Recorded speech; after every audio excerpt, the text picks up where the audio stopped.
Hi friends, welcome to my channel. హైదరాబాద్లో ఉండే most world famous అయిన రామోజీ ఫిలిం సిటీ అయితే అందరికీ తెలిసే ఉంటుంది కదా. మేమందరం కూడా రామోజీ ఫిలిం సిటీ దగ్గరికి అయితే వచ్చామండి. ఇక్కడ అయితే సినిమాలో యూజ్ చేసే సెట్స్ అన్నీ ఉన్నాయండి. అలాగే మనకి బస్సుల్ని కూడా ప్రొవైడ్ చేస్తారండి. అలాగే బస్సులో ఒక గైడ్ అయితే ఉంటారు. గైడ్ అయితే ఎక్స్ప్లెయిన్ చేయడానికి అయితే ఉంటారు. ఈ బస్సులో తీసుకుని మనకి అన్నిటినీ చూపిస్తారండి. ఈ రామోజీ ఫిలిం సిటీ అనేది 2000 ఎకరాల్లో ఉంటుందండి. వన్ డే అయితే అస్సలు చూడలేము. దీంట్లో సౌత్ సెట్ అని, north set, village set, police stations, jail, next చాలా అయితే ఉన్నాయండి. బాహుబలి సెట్ కూడా దీంట్లోనే ఉంది. అలాగే అవుట్ ఆఫ్ కంట్రీలో మూవీస్ తీస్తారు కదా, ఆ సెట్స్ కూడా ఉన్నాయి. ఇంకా Bhagavatam set, railway station, butterfly garden, temples, next games చాలా అయితే ఉన్నాయి.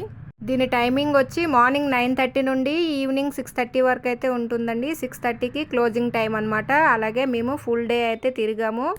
దీంట్లో అయితే Baahubali set, next out of country building set అయితే చాలా బాగుందండి. అన్నిటికన్నా హైలైట్ అండి. అన్నీ కూడా చాలా బాగున్నాయి. మేమైతే మ్యాక్సిమం 80% అయితే అన్నీ కవర్ చేసామండి. అంటే టైం అయితే మనకి అస్సలు సరిపోదండి. వన్ డేలో చూడాలంటే చాలా కష్టం. Ramoji film city full tour అయితే లాంగ్ వీడియో పోస్ట్ చేశానండి. ఈ వీడియో కింద ట్యాప్ చేస్తాను. ఎవరికైనా ఇంట్రెస్ట్ ఉంటే చూడండి.